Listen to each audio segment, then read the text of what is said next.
recibir a Fray Jimmy Casellas, que nos va a dirigir este evento de hoy. Vamos a ir en oración en este tiempo para orar por él, porque creo que lo que Dios tiene que decir a través de él es un hombre muy humilde. Ahorita vamos a hablar un poquito de quién es Fray Jimmy Casellas. Él dará también su preámbulo, pero Fray Jimmy tiene una responsabilidad muy grande y fue precursor de un servicio comunitario que se da en San Juan, que es la Casa Padre Bernard. Y creo que lo que tenemos que decir sobre ello va más allá de simplemente mencionarlo. Padre, queremos orar por usted en este tiempo. Bendito Dios, exaltado sea siempre en todo tiempo, Señor. Mira este rostro del corazón de Fray Jimmy Casellas en esta noche, Señor. Tú conoces, Señor, de que Él se ha preparado para traer la noticia tuya, Señor. De ubicarlo en tiempo y en espacio, Señor, con ese pensamiento de lógico y crítico sobre nuestra iglesia, Señor. De entender los designios de tu amor, de entender los designios de tu doctrina, de entender de que la disciplina nos lleva a tu amor, Señor, y acercarnos más a tu rostro. Señor, sabemos que el Espíritu Santo no obra en la comodidad.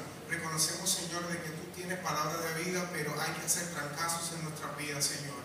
De que vamos a ser confrontados y enfrentados, Señor. Para que podamos ver el rostro de tu gloria, tenemos que quebrantar muchas áreas en nuestra vida. Señor, úsalo con poder. Úsalo, Señor, para que sea solo tu voluntad lo que salga de su boca, Señor. Y sabemos que como tú eres un espíritu revoloteador, como así lo dice Génesis, Señor, reconocemos que hoy te vas a lucir en su misericordia. Y reconocemos que estás aquí presente en medio de nosotros. Ven, Espíritu Santo, y llena los corazones de aquellos que creemos en ti, Señor. Te lo pedimos y te honramos a ti en todo tiempo. En el nombre de Jesús. Amén.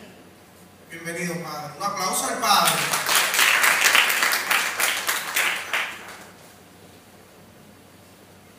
Muy buenas noches a todas y a todos. Hay una dificultad, yo no veo. Ahora sí, más o menos. Quiero presentarme un poquitito. No sé si anteriormente habían visto una cosa rara como esta caminando por ahí, un fraile capuchino. Bueno, me imagino que Café Capuchino lo conocen definitivamente, ¿eh? Pero no sé si saben que el nombre de Café Capuchino se debe a nuestro hábito. La próxima vez que se vayan a tomar un café capuchino, un café capuchino de verdad, no esa media imitación que hacen por ahí medio agrícola, ¿no? Le echan la espumita ese y demás, sino que el café capuchino, si los toman una taza de cristal transparente, van a ver que la parte de abajo es bien negrita. Ahí están nuestras sandalias, ¿no? Cuando se mezcla el café con la leche, que es colorcito marrón claro, pues ahí está nuestro hábito. Y la parte de arriba, que es la leche soplada, ¿no? Que es blanquita, ¿dónde está? Míralo aquí. Por lo tanto, los capuchinos somos bien dulces. Déjame decirte. También hay una variedad de monos que por el color se llaman los monos capuchinos, así que los capuchinos somos dulces y somos bien monos. Fíjate qué interesante. Vivimos y estamos en distintos lugares aquí en Puerto Rico. Estamos en el Viejo San Juan, la parroquia San Francisco, estamos en Río Piedras, parroquia y colegio San Antonio, estamos en Ponce, en el Centro Capuchino, en Trujillo Alto, en Utuado, en Barranquitas y en Aguada, una de las casas que recientemente abrimos. Como quien dice, retomamos ese lugar, ya que los primeros franciscanos que llegaron a Puerto Rico cuando comenzó la colonización y la evangelización estuvieron en Aguada. Y de hecho, según narra la historia, por los indígenas, diferencias que había, malentendidos, fueron martirizados 5 frailes franciscanos allá en Aguada. Así que nuestra tierra, si vamos a ver desde el principio, está derramando sangre de fe, de esperanza y de seguridad. Y aquí estamos para compartir con todas y todos ustedes un ratito esta noche lo que se podría llamar lo que es la esencia de nuestra persona, pero particularmente lo que es la esencia de nuestra vida. Ya lo decía, el depósito, una hoja de depósito. Yo no sé si aquí todo el mundo tiene alguna cuenta, pero por lo menos alguna vez o una cuenta personal o mandado por alguien hemos hecho y hemos llenado una hoja de depósito. Me pasó precisamente hace poquito, yo no brego mucho con eso, los capuchinos, pero estamos muy allegados a los chavos por lo que nos mandó San Francisco. Pero estaba llenando una hoja de depósito y de repente encontré, cuando fui al banco, que había 3 distintas hojas de depósito. Decía que si ahorro, que si cuenta corriente y cuenta de cheque. Y yo, no, ¿cuál de estas será? Pero de las 3 me especificaron. ¿Saben qué? Pues llené las 3 y cuando fui donde el contador le dijo, tú escoges la que tú quieras, porque estaba medio perdido, ¿no? Y ahí pues me orientó un poquitito. En otras palabras, cuando uno no está muy seguro de lo que uno está haciendo, ocurren 2 extremos. tenemos, como quien dice, dos peligros. O me arriesgo a confundirme, o tal vez por carambola la anoto, la apunto y por ahí voy a seguir. Pues ojalá que podamos optar por esa segunda. Y es lo que queremos compartir con todas y todos ustedes esta noche, lo que podríamos llamar el depósito de nuestra fe. Nuestra fe que no empezó ayer, no empezó hace 10 años atrás, sino que tiene una secuencia ya de cientos de años, de miles de años, si vamos a ver. No sé si habían escuchado a ustedes hablar de lo que es la tradición oral y la tradición escrita de nuestra iglesia. ¿Me explico? Yo creo que no hay que explicar mucho lo que es tradición oral, ¿no? Es algo que se va pasando de boca en boca. ¿Saben ustedes cuándo se escribió como tal el primer libro o primer segmento de la Biblia? Es el capítulo 5 del libro de Jueces en el Antiguo Testamento, en el año 1000 a.C. Y el último libro que se escribió es el Evangelio de San Juan y las cartas de San Juan, que fue escrito en el año 100 después de Cristo. Ahora, previo a esto, existe toda una secuencia de lo que se fue diciendo, lo que se fue enseñando, lo que se fue conociendo, lo que se fue transmitiendo de boca en boca. Eso es lo que conocemos como la tradición oral. Y vamos a detenernos un poquitito ahí. Te pregunto, ¿cómo tú sabes que tú eres hijo de tu padre y de tu madre? Me gustaría escuchar alguna respuesta. ¿Puedo bajar? ¿Puedo bajar para acá? No sé qué le estoy hablando, pero no me están respondiendo. ¿Sí? Ok.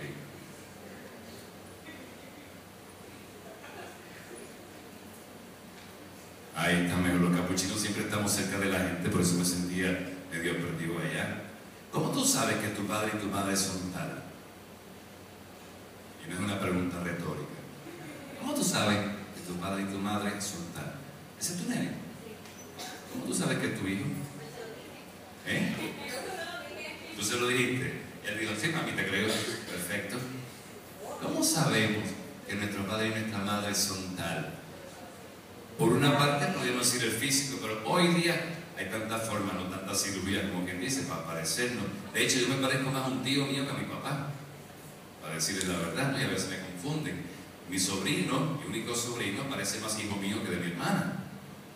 Y yo le digo, no, definitivamente es mi sobrino. No es esa cuestión que a los padres, toda la locura, todo el mundo le dice padre, pero los hijos le dicen tío, ¿no? No, este es definitivamente mi sobrino, ¿no?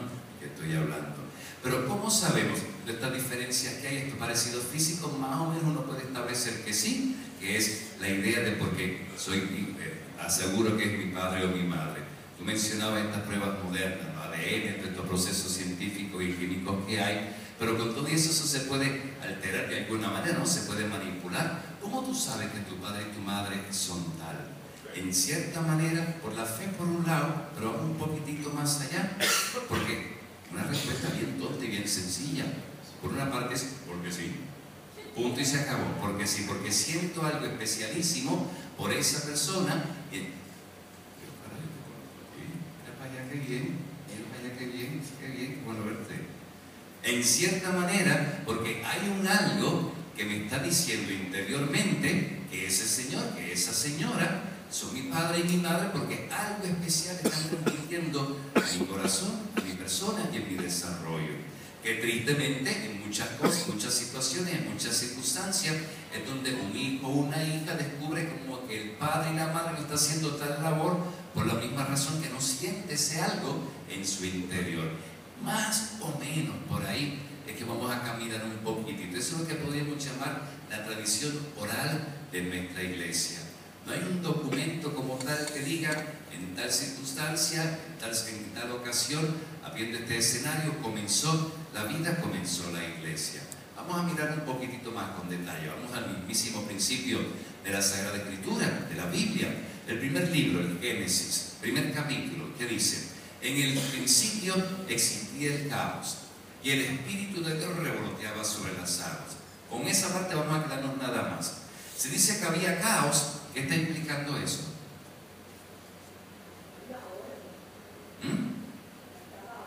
Faltaba orden, pues significa que ya había un revolú, ¿verdad? Entonces Dios creó, Dios no creó el mundo. Ándame, espérame, que era porque entonces bravo, ¿verdad? Se nos ha dicho desde el principio que Dios fue el que creó el mundo, que en un momento dado dice pues que se hagan los cielos, que se haga la tierra, que se hagan los animales, pero el mismo Génesis dice que el Espíritu de Dios revoloteaba sobre las aguas, que había caos en la tierra. En otras palabras, tenía que existir algo para que hubiese revolú, ¿no? Aquí como que alguien puede decir, pues la Biblia me está mintiendo. Dios, esto es un cuento, lo que me han dicho los curas y las monjas y en la catequesis, en el catecismo me están mintiendo, porque ahí se demuestra que efectivamente antes de que Dios dijese que estaba haciendo el mundo, ya el mundo existía.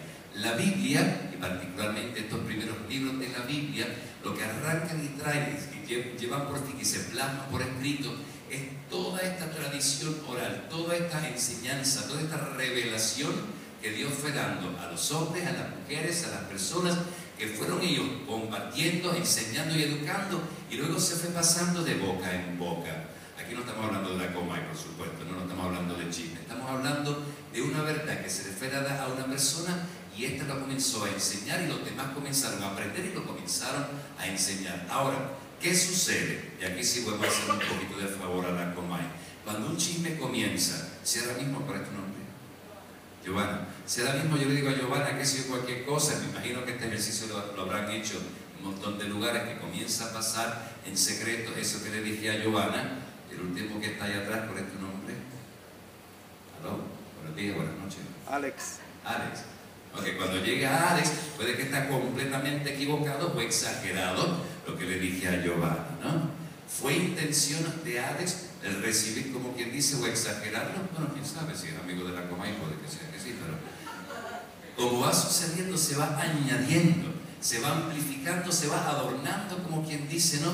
Esta verdad. ¿A dónde queremos llegar con este pensamiento? ¿Que la iglesia miente? ¿Que la Biblia miente? Definitivamente no. Donde queremos llegar es que la Biblia lo que quiere enseñar es lo que Dios quiso transmitir a la humanidad.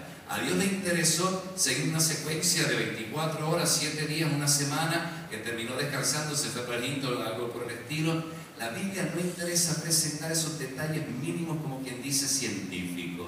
Lo que la Biblia le interesa presentar es que Dios vive este mundo con una misión particular y Dios sigue mirando este mundo con una misión particular, establecer y mantener el orden. Eso es lo que trae el Génesis. Fíjense que la descripción que sigue, la narración que sigue de la creación es casi un orden matemático.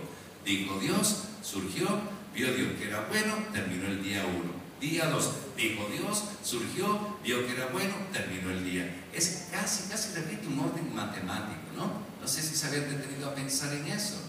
Cuando se empieza a redactar, y aquí empieza entonces la tradición escrita de la Biblia, cuando se empieza a redactar, los escritores de la Biblia, inspirados por Dios, por supuesto, no necesariamente querían presentar estos detalles mínimos de lo que es el desarrollo humano, sino insistir en presentar esta idea de cuál es el propósito de Dios en este mundo. Seguimos pensando, a ver, cuando dice que Caín y Abel, estos dos se pelearon por los celos y demás, de repente desaparece uno, se queda solamente Caín, entonces él dice que se fue y también procreó su familia. Hay algunas personas que no tienen en cuenta este detalle de la tradición oral, que otra vez es la explicación de lo que Dios quiere hacer en el mundo, y se quedan solamente con lo literal, que es lo que nos presenta la Sagrada Escritura. Van a decir, pues el Génesis promueve el incesto, definitivamente, porque si estaban Adán y Eva, y a uno mató al otro, solamente quedaba un hijo realengo por ahí, y dice que aquel hijo tuvo descendencia, ¿con quién metió mano? Con la madre, entonces, ¿no? Imposible que la Biblia se contradiga, como quien dice, en sus propios principios morales. ¿Qué es lo que significa o qué es lo que nos quiere presentar esta escena de Caín y Abel y luego el desarrollo que tiene la familia de este? Sencillamente que el odio, el coraje, la envidia, los celos, puede llegar a que un hermano envidie al otro en nombre de Dios. Fíjense que este detalle a veces se nos escapa un poquitito. ¿Recuerdan ustedes la escena de Caín y Abel? ¿Qué fue lo que pasó? Eso fue el Catecismo 101. Y ya tuvimos el examen final y cuando hacíamos la botella del examen, pues se nos olvida lo que dijimos, ¿verdad? Caín y Abel, los dos ofreciendo los mejores de sus principios, como quien dice un sacrificio a Dios. Nos dice el Génesis, a Dios le agradó el sacrificio que hizo Abel porque lo hizo de corazón, mientras que el sacrificio que hizo o el ofrecimiento que hizo Caín, como quien dice, pues para ver si me consagro con Dios y le puedo sacar provecho. Ya se está viendo, ¿no?, los propósitos de una persona de acercarse a Dios. ¿Y cuál es el resultado de esto? Que uno siente celos por el otro y lo mata. Punto. El primer fratricidio que se presenta en la historia de la humanidad. Pero fíjense dónde puede llevar. ¿Cierto? La envidia, los corajes, el egoísmo. Yo no sé si les llama la atención a ustedes lo que estamos viendo en nuestro país y fuera de nuestro país. Hermanos matando hermanos, padres matando a hijos, hijos matando a padres, nietos matando a abuelas, asesinando, y siguen los más campantes como si hubiesen aplastado una cucaracha. Y simplemente, ¿no creen ustedes que es exactamente lo que nos está presentando el Génesis en ese sentido? Ahí tiene entonces que todo lo que se recoge en la Sagrada Escritura primero tuvo un inicio de boca en boca, la persona escuchando, sintiendo a Dios y expresándolo.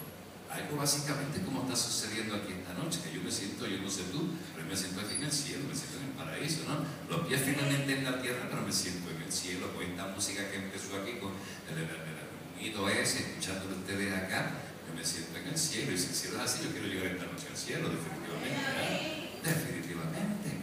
Pero otra vez, cuando en cierta manera se trata de mirar solamente lo científico por una parte, o se trata de racionalizar lo que es el mensaje de Dios en este mundo, vamos a terminar descartándolo.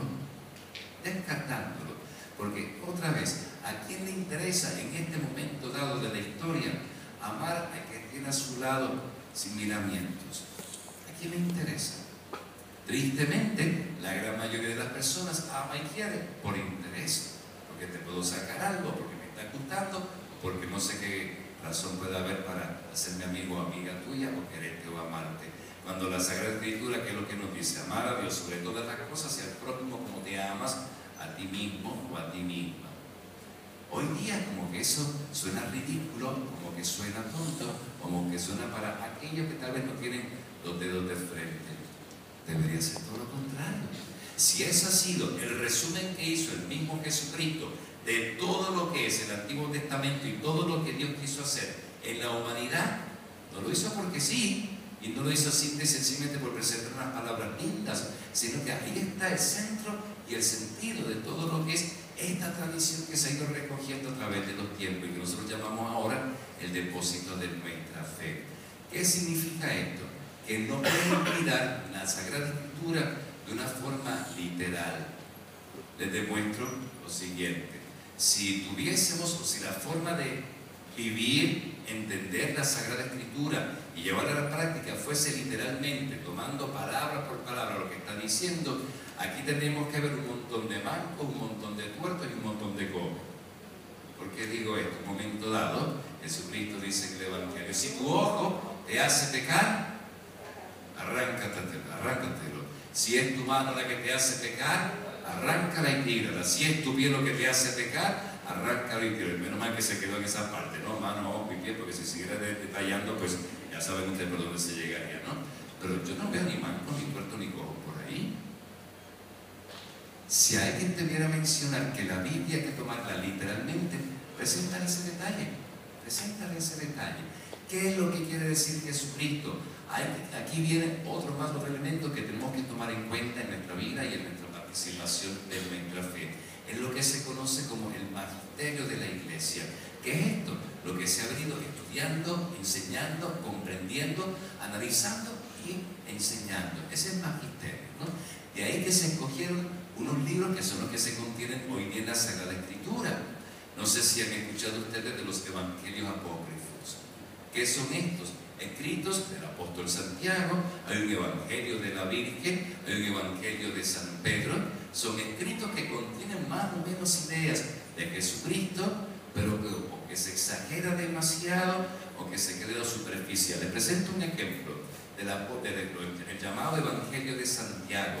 Hay una narración de la vida de Jesucristo niño, que dice que estaba jugando con otro niño, se treparon al techo de una casa, el niño de repente se resbaló, se cayó y murió.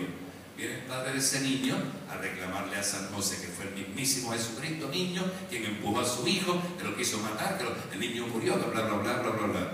Sigue leyendo o narrando este Evangelio de Santiago.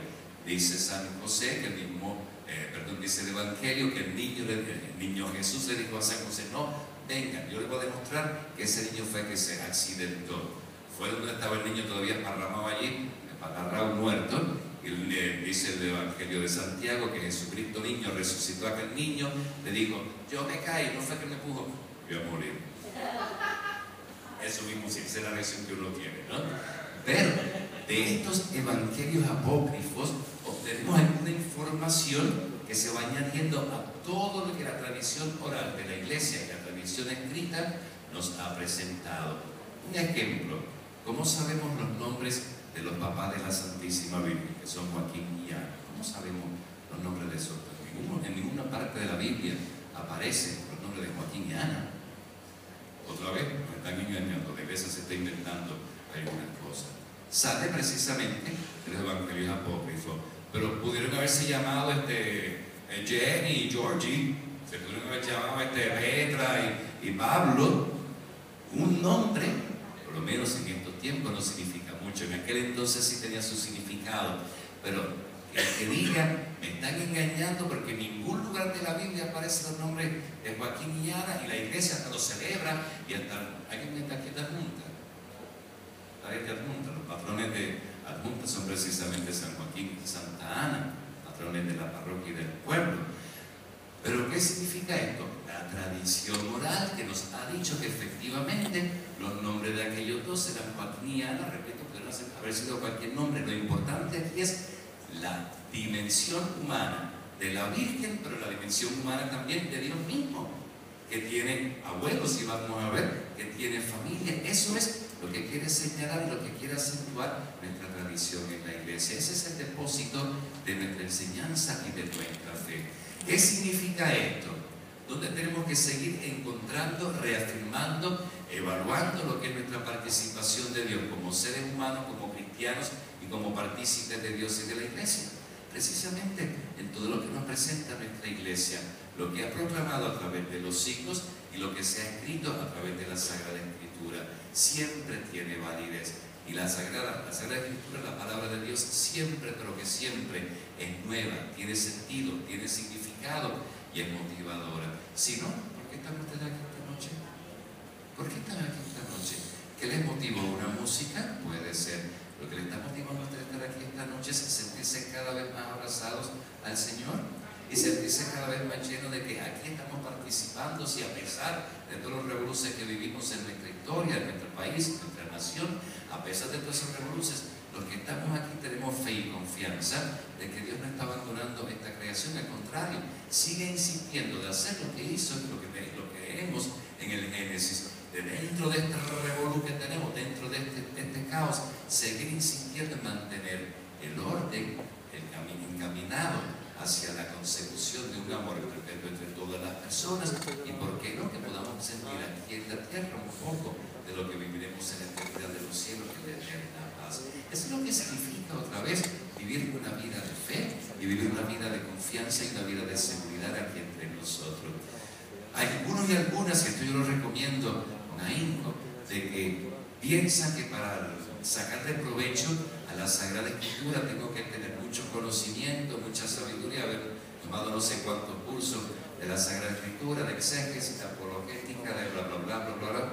No, lo que necesitas tener en tu corazón es sencillamente la cara de que Dios te hable, punto y se acabó. Por eso decimos que es palabra de Dios, fíjense, no decimos que es sacado de no sé dónde, es palabra de Dios. ¿Cuál es la práctica que invito a hacer? No es tomarlo como si fuese un libro de adivinanzas o algo por el estilo, sino insistir y decir a sí mismo: Señor, háblame, Señor, háblame. Tomar la Biblia, abrirla al azar y te va a hablar, te va a hablar.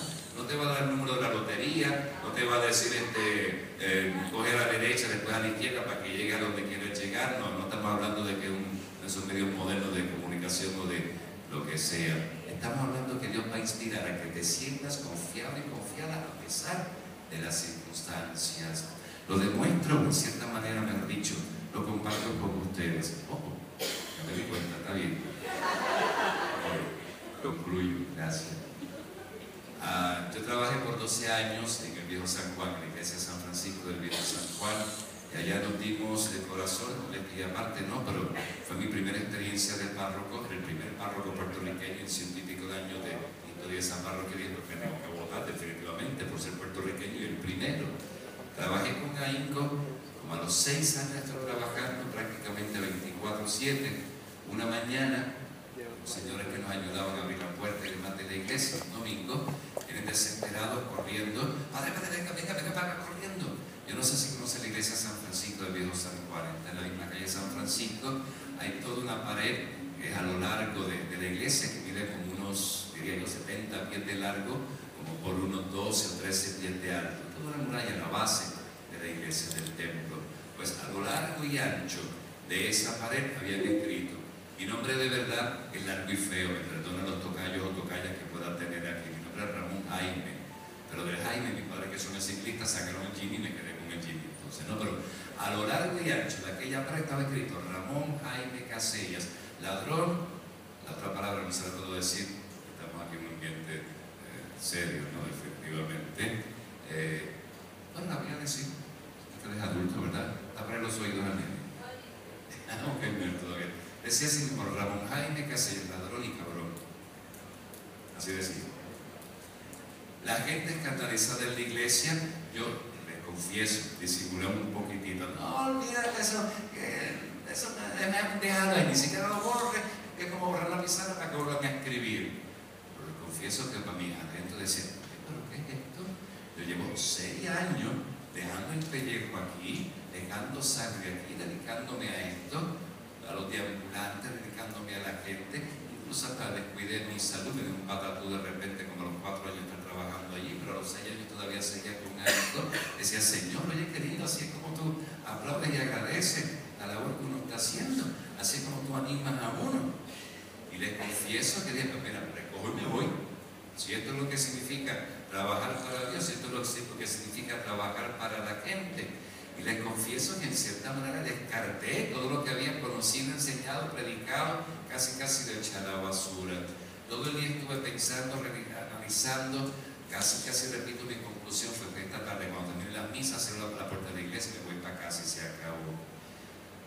Me vino, gracias a Dios, a la mente la Sagrada Escritura, particularmente la bienaventuranza, cuando dice: bienaventurados los que lloran, bienaventurados, etcétera, etcétera, y más aún cuando dice: bienaventurados aquellos que son injuriados, bienaventurados aquellos que son maltratados por causa mía, porque de ustedes es el reino de los cielos. Por eso estoy aquí todavía, porque la palabra del Señor me dio ese ánimo. La palabra del Señor siempre es nueva. Estoy seguro que cuando Jesucristo pronunció las bienaventuranzas, muchísimas de las personas que estaban allí escuchando le dijeron: ahora sí que sé para dónde voy, ahora sí que sé lo que quiero, porque el mismísimo Señor lo ha dicho. Repito, la palabra del Señor, la Sagrada Escritura, toda la tradición que traemos en nuestra vida, en los cientos y miles de años, cientos de hombres y mujeres que han aportado a nuestra fe, no lo hicieron en vano. Es para que estemos aquí esta noche, es para que mañana podamos decir: quiero volver a